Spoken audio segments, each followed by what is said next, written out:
இனி யாரோ நம்மை வெல்வாயாரோ.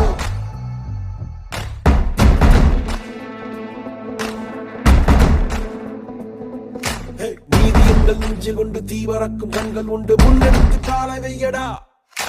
காயம் வந்து கீறினாலும் நியாயம் எங்கள் மூச்சு என்று உண்மையோடு சேர்ந்து நில்லடா. அச்சம் உண்டு வெற்றி கொள்ள வேண்டும் என்று அச்சம் கொண்டு லட்சம் வெல்லடா.